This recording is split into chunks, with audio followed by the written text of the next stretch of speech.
बर' हारि खौसे जा माखासे दैदेनगिरिफ्रा जोबस्रांलांनायनि लामायाव लांगासिनो दं। आङो बिशप डक्टर समनि सिमां इस्लारि नेशनेल ख्रिस्टियान काउन्सिल आसाम स्टेटनि आफादगिरि। आं दिनै बिटिसिआव गैया, जोबोद गोजानावसो दङ। थान्दा थान्दा कुल कुल जायगा। दाबो 24-25 सानजौफु जाबाय, अब्लाबो आं बे भिडिअखौ खालामनांगौ गोनां जाबाय।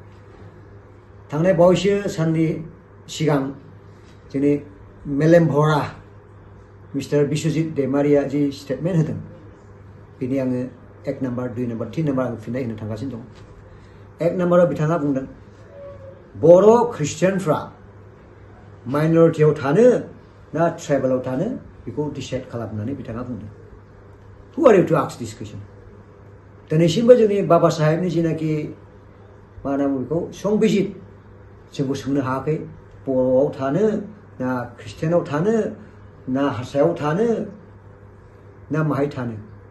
दिनैसिमबो जोंनो फ्रिदम होगासिनो दङ मोजां मोननो थाखाय। आरो नोंथाङाथ' बर' नङाना। दाख्लै थांनाय समायखिरा एसेमब्लिनि MLA जानाय समाव संस्कृत भाषानिसो नोंथाङा समायखिरा लादों, बर' भाषानि लायाखै। दा बे दिनै 110% सियर जाबाय नोंथाङा बर' नङा। दिनै जोंनि मोनखानाय बिटिसि थांनाय बाराव जेनाखि जोंनि बिदा गेदेर आदा लान्थामोना एग्रिमेन्ट एकर्ड खालामनानै सालायबोगासिनो दं, दाबो सालायगासिनो दङ। दिनै बे गासैबो बिटिसिआबो नोंथांनि बादिब्ला जेनेरेल जाहैसिगोन। मानो होनना बुङोब्ला जों ख्रिस्टियानफोरखौहाय माइनरिटि खालामब्ला STआ बेसेबां थाबावनो? जोंथ' बुंनाय नङा मालाबाबो जोंखौ STआव दोन बा जों STआव थागोन बा माइनरिटियाव थागोन होनना जों बुंनाय नङा।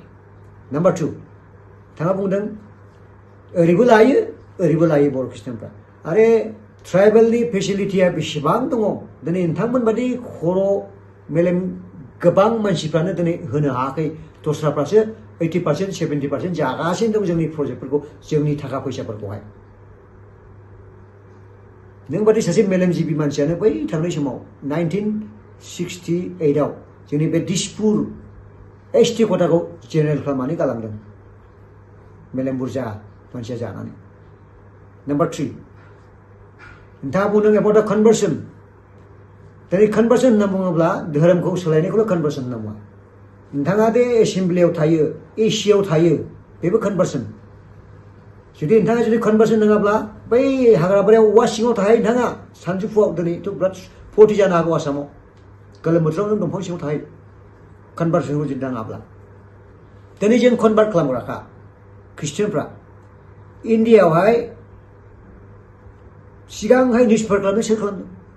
पत्रिका बेंगलिनि दा स्टेटमेन्ट इंलिश सोर खालामा? जों खालामदों मिशनारि। दिनै नोंथाङा कनभार्सनखौ जुदि नाङाब्ला बेयाव मिडियाआव फैनानैबो नोंथाङा बुंनो नाङा मबाइलखौ सोर बानाया, मिडियाखौ सोर बानाया? AK-47 लानानै नोंथाङा दे बडिगार्डखौ लाहोयो बा सिकिउरिटि खालामहोयो, सोर बानाया AK-47खौ? गारिखौ सोर बानाया? फ्लाइटखौ सोर बानाया? गासैखौबो जेसेबांनाखि दङ जों दिनै मिशनारिफ्रा बानायग्रोनानै दस्राफ्रा सोलोंनानैसो दिनैहाय नोंथांमोना मोनदों। कनभार्सना हिन्दुनिफ्राय ख्रिस्टियान जानायखौल' बुङा। नोंथाङा आयेन खालामदों केबिनेटआव, बे जेबो नङा। Law is by the people, for the people, of the people. If law is not by the people, for the people, of the people, if law is making just to detract any other religious group or underprivileged people, there is no law at all. दिनै अल इन्डियानि जेनाखि जोंनि संबिजित बाबा साहेब आम्बेडकारनि बेनो दिनै जोंनो फ्रिदमखौ होगासिनो दं। नोंथाङा सोर? जों कनभार्सन खालामग्राखा, जों गिया, जों मोजां मावग्राखा, मोजां खालामग्राखा, गाज्रिखौ जों खालामा। बेनिखायनो आंनि खावलायनाया बेनो, जोंनि दिनै बर' जाथि, बर' हारि खौसे जा। बेबायदि जिनाखि निष्कृतिनि जिनाखि दिमागनि मानसि लिडारखौ जोङो नेवसिनांगौ, नङाब्ला जोंनि बर' जाथिया साफा जासिगोन।